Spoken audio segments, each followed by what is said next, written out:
Hi, I'm Connor Pan, lead author on the short paper Fluxbot, the Next Generation, Design and Validation of a Wireless Mechatronic CO2 Flux Sensing Chamber. Fluxbot 2.0 is a generational update to the first open-source soil carbon flux sensing chamber, Fluxbot 1.0. It is constructed entirely out of off-the-shelf parts and introduces a number of improvements, including real-time wireless data transmission over LTE, and over a 10 times improvement in battery life over the initial version. The motivation behind Fluxbots is that the currently available commercial options for automated soil carbon flux sensing are prohibitively expensive and limited in spatial and temporal resolution. On the contrary, Fluxbots are low cost, easy to assemble with minimal technical training, and can be deployed across a wide spatial extent, allowing ecosystem scientists to collect flux data at very high levels of both spatial and temporal resolution, without dramatically increasing the cost.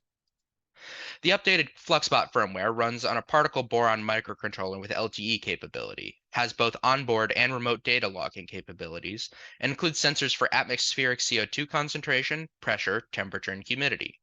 The system is powered by a commercial mobile device battery charger, resulting in a battery life of just over 13 days in the field. The Fluxbot algorithm is fairly straightforward. For 44 minutes out of every hour, the system is in deep sleep mode. It then connects to the LTE network and warms up the sensors. At minute 54, the sensors begin collecting ambient data until the 55th minute, where the chamber closes to create a sealed volume, starting the flux measurement interval, which then lasts until the top of the hour, at which point the chamber opens up again. The data is then sent via LTE to the Particle device cloud, a free service maintained by Particle, where it is fetched by a webhook and uploaded to a shared Google Sheet for easy access. As for the mechanical design of the chamber, we used a commercial PVC sewer cap base for the body of the chamber and packed the PCB and battery pack inside of a commercial electronics enclosure for weatherproofing. We 3D printed a servo mount, a sensor mount, and a lever arm out of nylon to hold the sensors and to actuate the chamber with a standard servo motor size profile.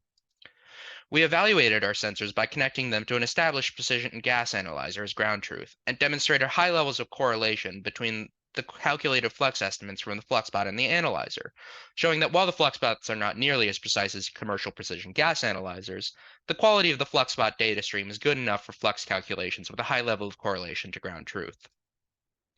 We also deployed 16 Fluxbots in Harvard Forest in Massachusetts to test the integrity of the cellular connection in a low connectivity area, as shown by the FCC map on the left. The majority of the array, when not knocked out by a torrential rainstorm on the third day, performed very well. Here are some short videos of the Fluxbots in their natural habitat, opening and closing to signify the start and end of a measurement period. We hope you enjoyed learning about Fluxbot 2.0, and if you're interested in learning more, please read our paper and proceedings. Predictably, it goes into far more depth than I am able to cover here.